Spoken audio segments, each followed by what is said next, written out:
Norma Zimmer stepped onto the Lawrence Welk stage each week, looking like she had never known a difficult day in her life. Her soprano voice was clear and pure. Her smile never wavered, and audiences across America welcomed her into their living rooms every Saturday night.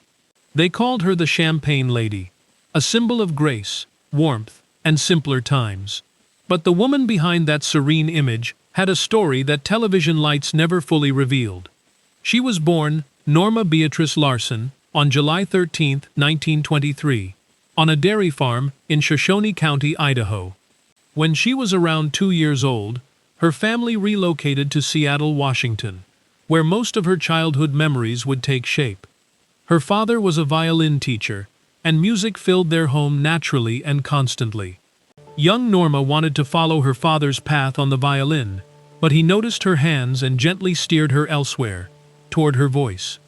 That quiet, almost offhand decision would change the direction of her entire life. She grew up during the Great Depression, which left a lasting impression on her generation. Norma carried that practicality with her for decades.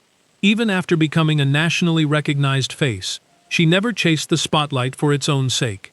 Church was equally formative.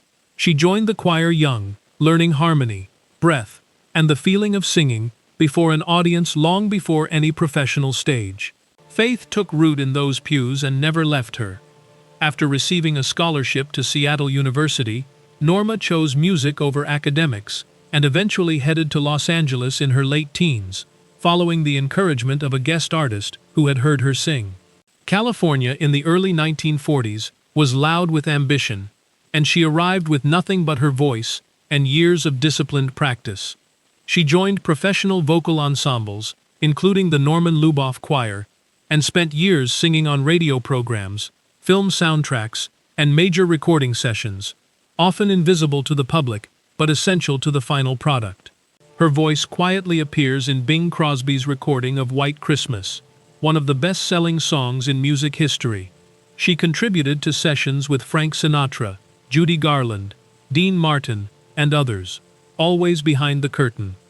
In 1944, she married Randy Zimmer, and together they built a family with 2 sons while her career expanded steadily. In 1960, after nearly a year of failed replacements following Alice Lawn's departure from the Lawrence Welk Show, Norma stepped in on New Year's Eve. She didn't arrive with fanfare. She simply showed up, did her part, and came back the following week, and the week after that, for 22 years. She balanced television tapings and national tours with a deep commitment to Christian music, traveling tens of thousands of miles annually to perform at evangelical events and recording albums of hymns for Word Records. She once performed at a White House service during the Nixon presidency. At one point, she asked Lawrence Welk to let her leave the show entirely, wanting to be more present for her sons during their formative years. He compromised, pulling her from tours but keeping her on television while the search for her replacement quietly stretched on for nearly 2 decades. Randy passed away in 2008 after more than 60 years of marriage. Norma followed on May 10, 2011, at her home in Brea, California, at the age of 87. She never topped a pop chart or chased celebrity. She stayed, season after season, and let consistency speak louder than spectacle. That steadiness is exactly why audiences still recognize her the moment those old broadcasts flicker to life on PBS. A voice that endured not because it demanded to be heard, but because it was always worth listening to. If this story moved you, hit like and subscribe. There are many more lives worth remembering.